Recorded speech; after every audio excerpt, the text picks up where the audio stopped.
Hey, this is part 3 of section 3.5, transformations. We're going to now talk about vertical stretches and compressions. So, given a function f of x, a new function g of x is equal to a times f of x. So now we're multiplying a number times the function, where a is a constant, is a vertical stretch. So if we're multiplying by a constant, multiplying our whole function by a constant is a vertical stretch or a vertical compression of the function f of x. So if a is greater than 1, then the graph will be stretched. So what that means is, here's the normal graph. Let's say that's the normal graph. So when they stretch it, it'll look more like this. If a is between 0 and 1, then the graph will be compressed. So that would look more like this. It gets wider, right? And then if a is less than 0, then there will be a combination of vertical stretch or compression with a vertical reflection. So it would reflect over the x-axis. So, given a function, graph its vertical stretch. So the first thing that you're going to do is you're going to identify the a and its value, and you're going to multiply all range values, all y's, by the a, all outputs by a. So if a is greater than 1, again, a vertical stretch. If it's between 0 and 1, it's a compression. If it's less than 0, it reflects over the x-axis. So we can look over here and kind of see what's happening. So here's f of x in the blue. When we multiply by a constant 2, that is a vertical stretch. So it kind of gets taller. And then if you multiply by 0.5, it gets shorter and kind of wider. So it looks wider. So given a tabular function, so a table, and assuming that the transformation is a vertical stretch or compression, create the table for vertical compression. So first we determine the a value and then multiply all output values by a. So we're going to try this one. A function f is given as a table. Create a table for the function g of x equals 3/4 f of x. So basically what we're going to do is we're going to multiply each of these values times 3/4 and create a new table, because I have identified our a as 3/4. So our new table, x's stay the same, and 12 times 3/4 is 9, 16 times 3/4 is 12, 20 times 3/4 is 15, and 0 times 3/4 is just 0. And if we were to plot those points, that would show a, actually 3/4 is between 0 and 1, so it would show a compression. Okay, the graph below is a transformation of the toolkit function f of x equals x to the third. Relate the new function g of x to f of x and find the formula. Okay, so what we need to do is we need to figure out what's going on here. So let me show you for the toolkit function.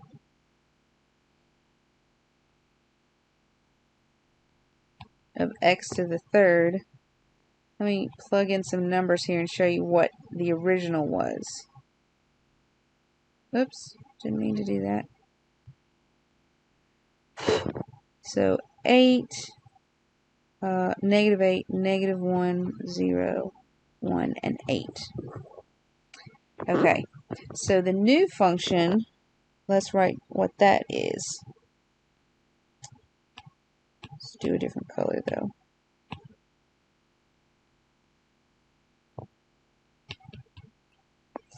So let's figure out the points for negative 2, negative 1, 0, 1, and 2. So -2 looks like it's -2. -1, I can't tell what that is. I know it's a fraction. I'll come back to it. 0, 0. 1 up. Again, that's a fraction. It's less than a half. I'm thinking it might be a fourth, but let me check. Then the 0.2 up 2. Alright, so basically, this point and this point is the same. And because we're not sure what that fraction is, this and this isn't helping us. So we're going to have to use these points at -2 and +2. So what is it that we do to this function at -2, which is -8, for it to become -2? And what we would do is we would divide by 4, and that gives us -2. If I divided this 8 by 4, that gives me +2. So that means if I divide 1 by 4, I get, do a different color, 1/4 or 0.25. So that looks about right. If I divide -1 by 4, I get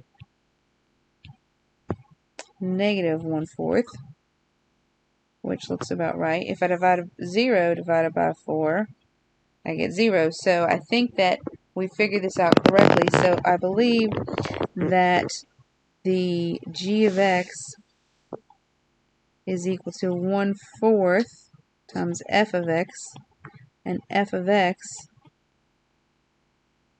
is x to the third. So I believe this is the new formula that we're looking for g of x, 1/4 x to the third.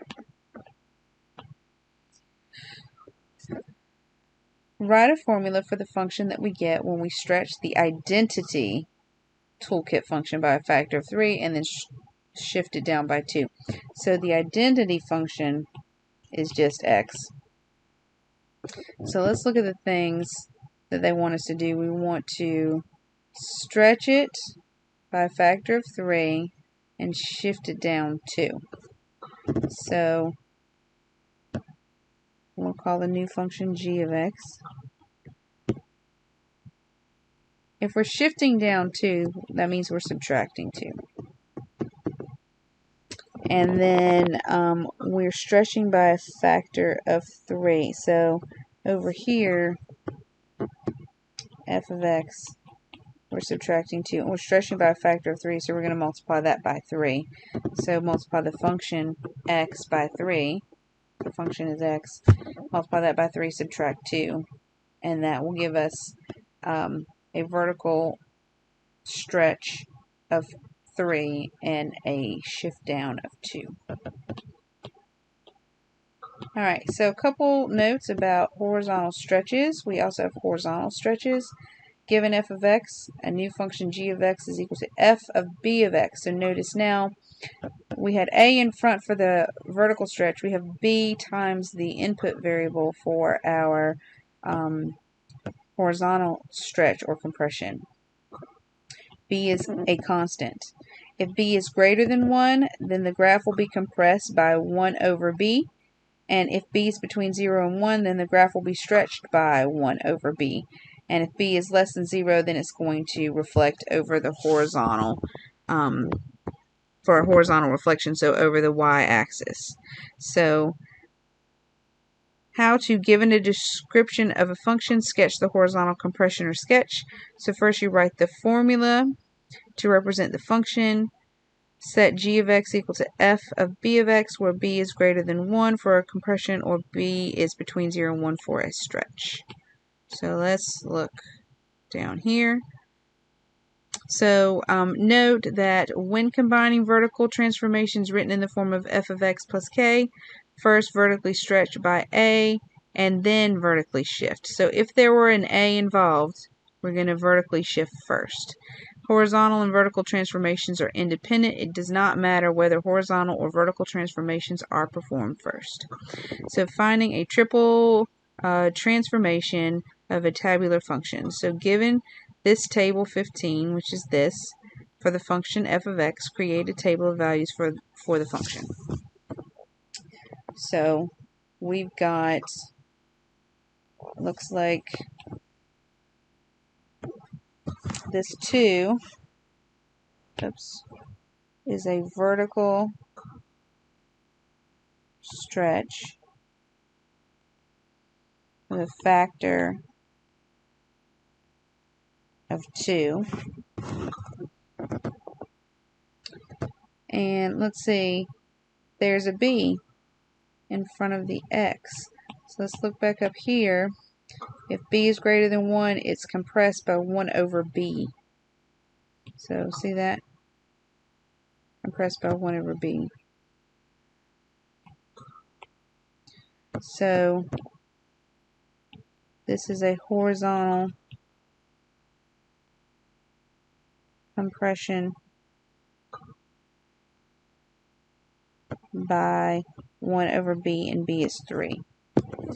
Alright, and then we have this plus 1, and that means we're going to shift up 1. So what we want to do is we want to do our stretches and compressions first, and then we'll shift 1. So what we're going to do is, first we're going to do we're just going to start with the x's. We're going to do a horizontal compression by 1/3, so we're going to multiply each of these x values by 1/3. And so in our new table, we have the points 2, 4, 6, and 8, because we multiplied each of the x's by 1/3. Next, we're going to do our vertical stretch by a factor of 2, so multiply each of our y's by 2, or our f of x's. So multiply each of those by 2, and we get 20, 28, 30, and 34, and then we're going to shift up 1. So we're going to add 1 to each of those. And our new numbers are 21, 29, 31, and 35. So that was triple transformation. So 3 different things were going on there. A vertical stretch, a horizontal compression, and a shift up. A vertical shift. Okay, again with the multiple transformations, sketch the graph -2, absolute value of x minus 4 plus 3. So let's do the parent function, which is f of x is equal to the absolute value of x, and let's make a table. And let's put in the points -2, -1, 0, 1, 2. And then if I were to do the absolute value of -2, I would get 2, 1, 0, 1, 2. It makes a v. So now for our h of x,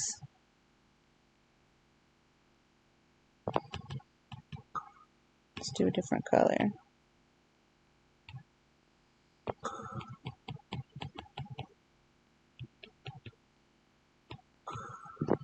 Alright. And this is using transformations, not just plugging in numbers, which yes, you could get the same thing, but we're trying to use what we know about transformations. So what's going on here? We're going to, let's make a list. We are, that right there, -4, tells us we're shifting to the right 4. And then we're going to shift, this tells us to shift up 3. And then we're going to do this 2 is an A. So we're going to do a vertical stretch by a factor of 2, and then we're going to do a reflection. So that's kind of crazy, all the things that we're doing. I'm going to start with 0 because that one's the easiest one to do, because it won't matter the vertical stretch won't matter. But I'm going to shift right 4 and up 3. So I'm going to add 3 to the x and 3 to the y and get 3. And then I'm going to move right 4, so I'm going to add 4. So this 0 becomes a 4. So 1, 2, 3, 4, up 3. That is our new vertex. Okay, so for the next one, so basically all of these here, we're moving right 4 for all of the x's, and we're not doing any horizontal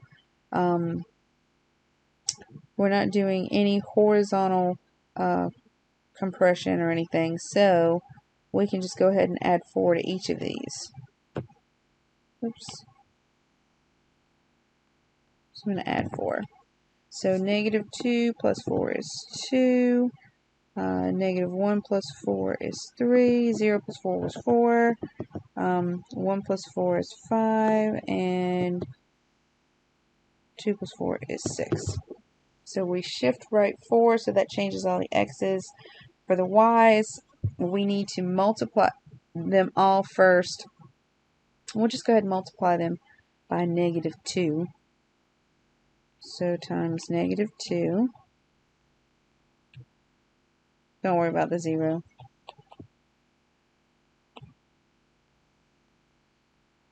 So that would be, and this is going to take care of our reflection as well. -2.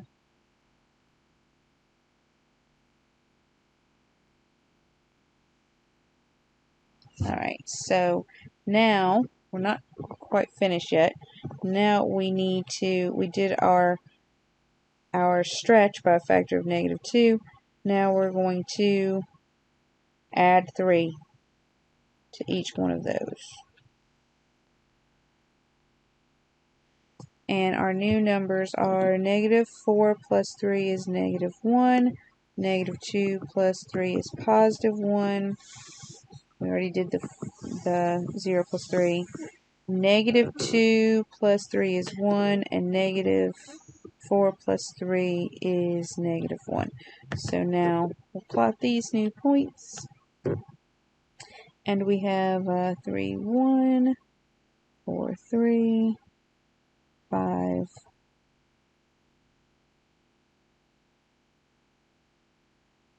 Oops, I am graphing this poorly. Alright, let me try again. Alright, we have over 2, down 1, over 3, up 1, over 4, up 3, over 5, up 1, and over 6, down 1. There we go. Not sure what I was doing there. Sorry about that. Okay, and I just want to show you what you can do with Desmos. This is one of the calculators that I mentioned that you should get, or that you could get. So what you can do is you can graph the absolute value of x, and that's what our function looked like, our parent function looked like. Okay, so then what we can do is then we can graph our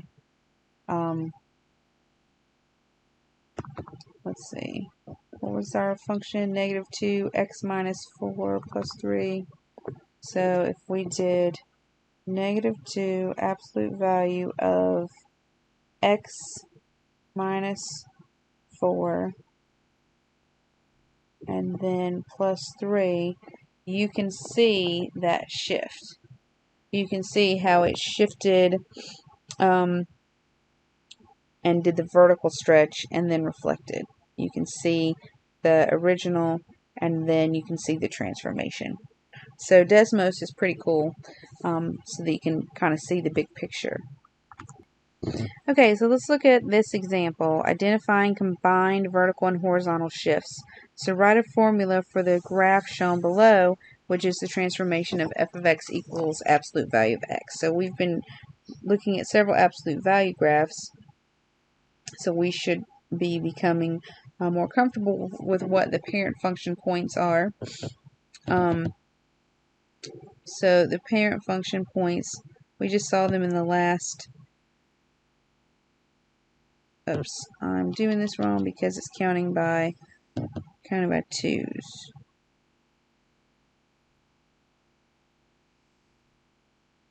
Okay, just want to show you this is kind of what it looks like. Alright, there's the parent function. Now, let's see. For something like this, I think it helps to go from vertex to vertex. Let's see what the shift is. It looks like we're going up. We're going up 2. And we're going left 4. We went left 4. No, we didn't go left 4. They're confusing me with counting by 2s in one place and counting by 1s in the other. We're going left 2. So up 2 and left 2. Up 2 and left 2. So other than that, it doesn't look like there's any kind of vertical stretch or compression. Everything looks the same. So our new function, it looks like we're going up 2. And if we're going left 2, that means you add 2. And then the function was absolute value.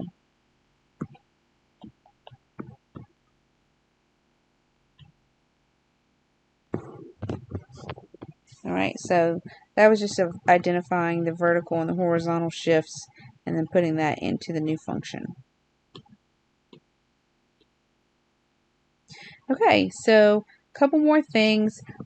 Trying to figure out if a function is even or odd. So even and odd functions. A function is called an even function if for every input of x, f of x is equal to f of negative x. So if f of x equals f of negative x for every x that you input for the entire domain, then it is an even function. The graph of an even function is symmetric about the y-axis. A function is called an odd function if for every input x, f of x is equal to negative f of negative x. So if you substitute in negative x and then make the function negative, and that equals the same thing as f of x, then it's considered an odd function. The graph of an odd function is symmetric about the origin. So it looks like an even function is symmetric about the y-axis and an odd function is symmetric about the origin. So how to, given the formula for a function, determine if the function is even, odd, or neither. So first determine whether the function satisfies f of x equals f of negative x. If it does, it's even. Determine whether the function satisfies f of x equals negative f of negative x. If it does, it's odd. If the function does not satisfy either rule, it is neither even nor odd. So f of x equals f of negative x will be even. F of x is equal to negative f of negative x makes it odd.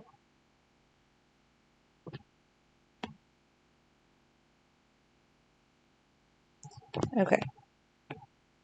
So you kind of can't read that part up here, but we're trying to see if the functions are even, odd, or neither. So what we want to do is we want to see if f of negative x is equal to f of x. And if it is, it's even. So what we're going to do is you're going to put negative x everywhere you see an x. Make sure you put it in parentheses. So f of negative x is equal to negative 2x minus negative x to the third would be negative x to the third. So minus a negative would be plus x to the third. This does not equal f of x, which is 2x minus x to the third. Those don't equal. So that means it's not even. Alright, so now to check if it's odd, then we find negative f of negative x. Well, this is actually kind of easy because we already found f of negative x. We found it right here. So all we have to do is make every term negative. So negative 2x becomes 2x, and x to the third becomes negative x to the third.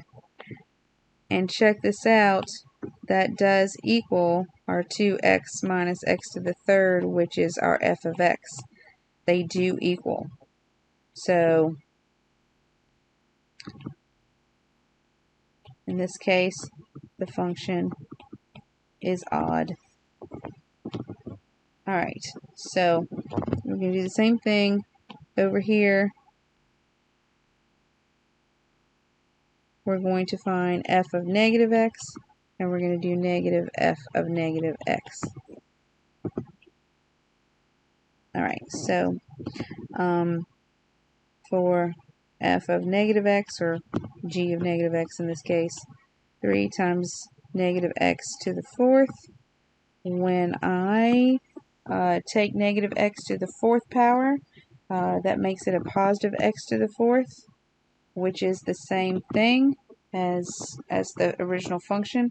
So that means it's even, which most likely means it won't be odd, but we'll check it just in case.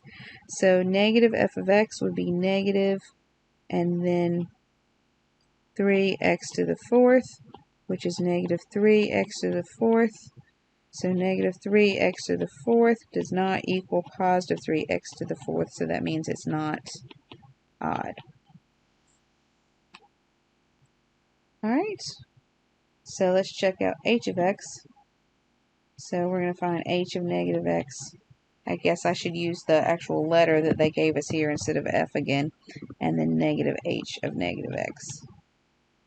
So h of negative x would be negative x to the third plus 1, which is negative x to the third plus 1.